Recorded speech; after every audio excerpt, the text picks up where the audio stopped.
Let's talk about the stock market. For a lot of people, that phrase just conjures up images of, confusing charts and a ton of risk. It can feel like some kind of exclusive club for experts. But what if I told you it doesn't have to be that way?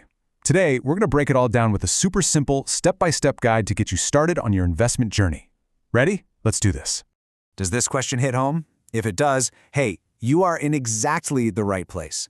Feeling that fear is completely normal. But today, we're going to swap that fear for some real clarity and confidence.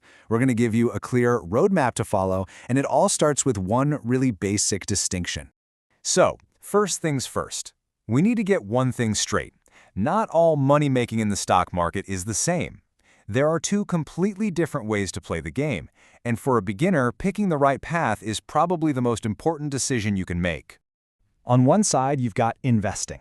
Think of the classic story. This is the slow and steady tortoise. It's the long game. You buy shares in a company you believe in, you take delivery of them, meaning you actually own them, and you hold on. On the other side, you've got the hare, fast-paced intraday trading. That's buying and selling all in the same day. It's super high risk, and honestly, it's not for beginners. For this guide, we are all in on being the tortoise. All right, so what do you actually need to get started? It's way simpler than you might think. You just need two things. First up, a PAN card. That's your unique ID for any financial stuff in India. And second, you need a DMAT account. The easiest way to think of this, it's like a digital wallet, but instead of holding cash, it holds your stocks. That's it. That's your ticket to the game. Okay, you've got the tools. Now for the next step, which is a little more personal. See, investing isn't a one-size-fits-all kind of deal. It's all about figuring out your own comfort level with risk, because that's what's going to decide how you actually build your portfolio. Here's a great little rule of thumb to help you figure that out. The 100 minus your age rule. It's exactly what it sounds like. You take 100, subtract your age, and that number is a pretty good suggestion for the percentage of your money you should put into higher risk things like stocks. The logic is simple, right?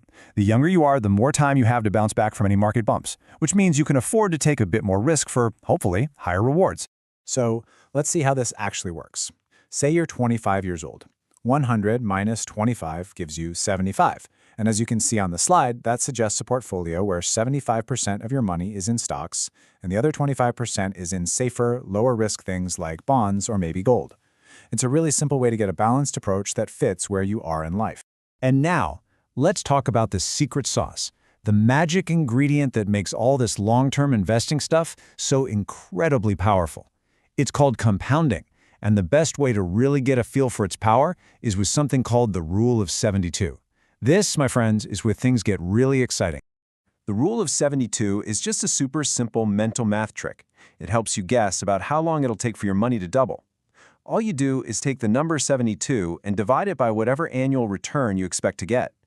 The answer is roughly how many years it'll take to double your investment. It's a really powerful way to see your money's growth potential. And this slide right here, this shows you why that magic is so real. A tiny difference in your return rate can lead to a massive difference over time. Just look at these numbers.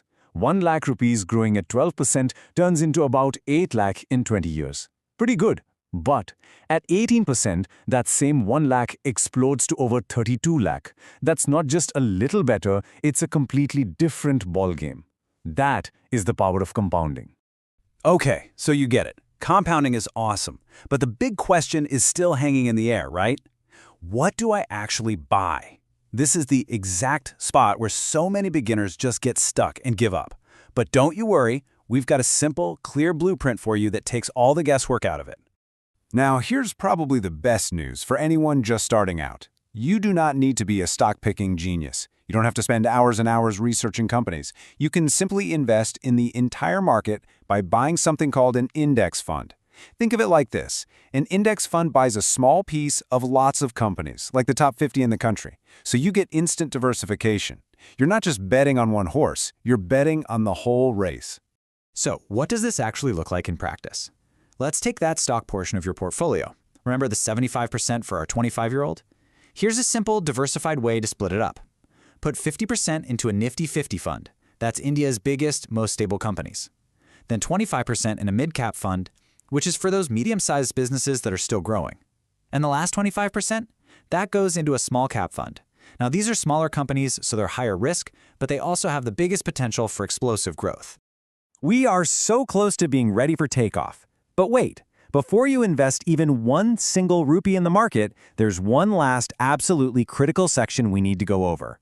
This is all about building your financial foundation first. Before you even think about investing, you must have these 3 things sorted out. Number 1, an emergency fund. This means having at least 6 months of your living expenses saved up in a bank account you can get to easily. Number 2, health insurance. This is what protects you from huge medical bills that could just wipe you out. And number 3, life insurance. This makes sure your family is taken care of if anything happens to you. Seriously, these are non-negotiable. This quote just says it all, doesn't it? The stock market is for growing your wealth for the future, not for dealing with today's emergencies. You have to secure your foundation first, then you can start building your skyscraper. It's just the smartest way to approach your entire financial future. So there we have it. We've covered the what, the why, and the how. We've gone from being maybe a little scared to being prepared. You now have a clear, simple plan you can actually use. You see, the path to financial independence, it's just a series of small, consistent steps. So the only real question left to ask is, what's your first step going to be? So, you want to start investing in the stock market? Here's a simple guide to get you going. It can feel kinda overwhelming, right? Let's cut through the confusion and start at the beginning. Okay, first things first, you have to decide on your approach. There are basically 2 ways to do this. Are you in it for the long haul to build wealth or for quick flips? That's investing versus trading.